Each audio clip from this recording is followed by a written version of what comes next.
السلام عليكم، يا رب تكونوا بخير. النهارده ان شاء الله هنعمل وصفه حلوه قوي. سهله جدا، مميزه كمان لو هنعملها في رمضان او غير رمضان. بجد هتشرفنا على السفره بتاعتنا، وكمان خفيفه وسهله ومن النواشف اللي انا بفضلها قوي. يلا بينا النهارده هنعمل طاجن السجق بالبطاطس بتكات حلوه قوي وسهله جدا وكمان طعمه جدا. قبل ما نبدا الفيديو ما تنسوش سبسكرايب، ويلا بينا. انا دلوقتي اول حاجه مجهزه معايا بصل، شرايح زي ما انتم شايفين، وطماطم برضو جيران زي ما انتم شايفين شرايح برضو، وفلفل رومي، وكمان السجق بتاعي النهارده مقطعاه قطع صغيره زي ما انتم شايفين. ومعانا كمان توم، انا مقطعاه برضو شرايح صغيره. لو عايزه يكون مهروس مفيش مشكله، لكن كده بيديني تيست حلو قوي. انا بفضله كده بصراحه، بيكون طعمه حلو قوي في الاكل. اول حاجه هجيب الوك بتاعتي على النار بالشكل ده، واخليها تسخن جدا جدا زي ما اتفقنا. انا عايزه الوك تكون سخنه جدا. طب انا ليه عايزاها سخنه قوي بالشكل ده؟ عشان انتوا تسمعوه ده.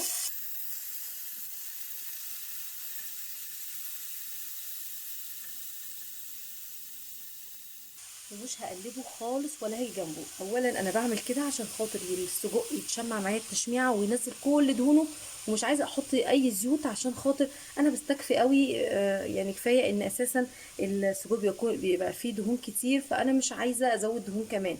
فانا اساسا الدهون اللي هتنزل منه كلها انا هتخلص منها تماما. هو ده اللي انا قصدي عليه بالظبط. انا قربت الكاميرا عشان تشوفوا قد ايه بينزل دهون، وانا عايزه اخلص منها زي ما انتم شايفين. فعشان كده ما حطيتش اي ماده دهنيه، وفي نفس الوقت بلاش اجي اقلبه او اي حاجه، عشان انا عايزاه يتشمع. مش عايزه اول ما لو انا جيت قلبته في الوقت ده هيفك تماما، وكل الغلاف الخارجي اللي على السجق هيروح، هيبقى مفروم بمعنى اصح. كل اللي انا عاوزاه في الوقت ده ان انا اتخلص او ينزل لي كل الدهون اللي موجوده دي. بصوا قد ايه انا عايزه كل الدهون دي تنزل. في المرحله دي خلاص قبل ما يدخل على السوا هبدا بقى اخد، بصوا نزل دهون قد ايه. ده اللي بتكلم فيه بقى. طبعا هاخد كل السجق واشيل كل الدهون دي خالص واتخلص منها. بصراحة أنا أول مرة أغير الجزار بتاعي، بس بصراحة كان نزل لي كمية دهون. أنا الجزار السجق اللي بجيب منه بصراحة من جزار حلو قوي، ما بينزلش الكمية دي كلها. فبصراحة يا جزار أنا مش هجيب منك تاني. كده بقى تمام جدا. بعد ما خلصت من كل الدهون اللي مش عاجباني دي، هبدأ بقى هنزل كده برشة من زيت الذرة، وانزل بقى ايه بكل كمية البصل، واديله بقى تشويحة كده تمام عادي خالص مكان السجق. هو ده اللي انا عاوزاه بالظبط. بدأ خلاص يدبل معايا. انا عايزاه يدبل، مش عاوزاه ان هو يتحمر، عايزاه يدبل بالشكل ده. هبدأ بقى اضيف الثوم زي ما احنا شايفين كده. هو بصراحة تيست الثوم فيه بيبقى يكون حلو جدا. واخليهم بقى يتشوحوا كويس جدا مع بعض. خلاص الثوم ريحته طلعت اهي. هبدأ بقى انزل بعد كده. نسيت اقول لكم مقطعه بطاطس مكعبات. عايزه تقطعها حلقات اللي يريحك، بس كده التقطيعه المناسبه قوي. عشان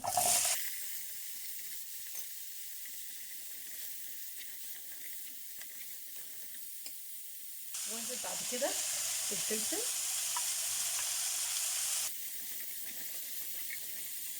وانزل بعد كده بالطماطم،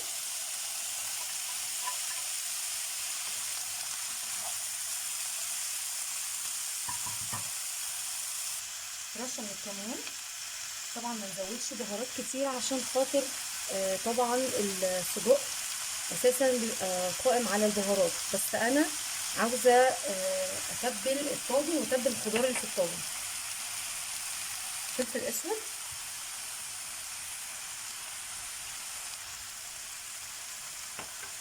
ملح. انا اسفه الكاميرا فصلت. انا حطيت ملح وفلفل وكمون، وانزل برشه من السبع بهارات.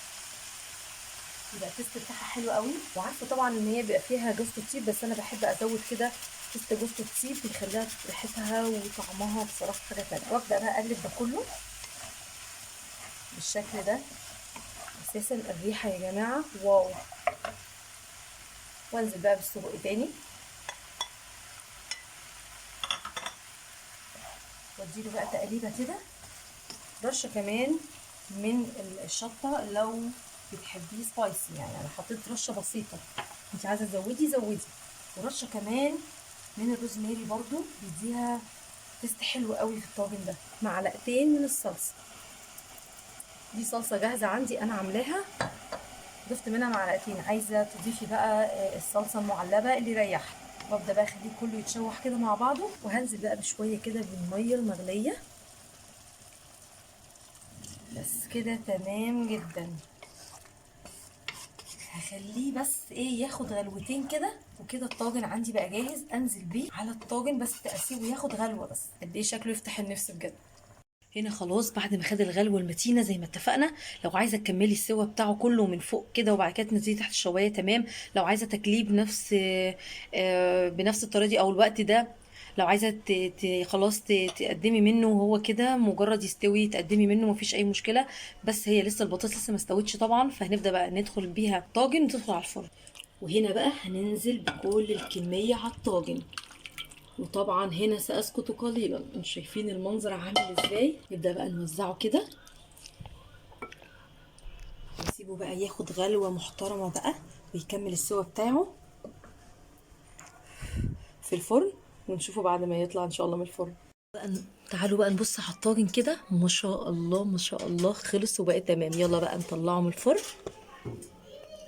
البطاطس استوت وبقت زبدة بجد، طعمها مميز قوي. وزينته كده شوية من البقدونس، وانا طبيعي بقدمه البايركس بتاعه. وبعد كده مفيش كلام بصراحة، مفيش كلام. الطاجن شكله حلو قوي. بصوا بيغلي خالص اهو، شكله جميل. أكلة مميزة سهلة سريعة تقدري تنفذيها بكل سهولة، وتغيير كمان في الأكل. وكمان بيكون طعم قوي. اللي كمل معايا الفيديو للآخر ما ينسانيش في سبسكرايب. كان معاكم سما، يا رب أكون قدرت أفيدكم، والسلام عليكم.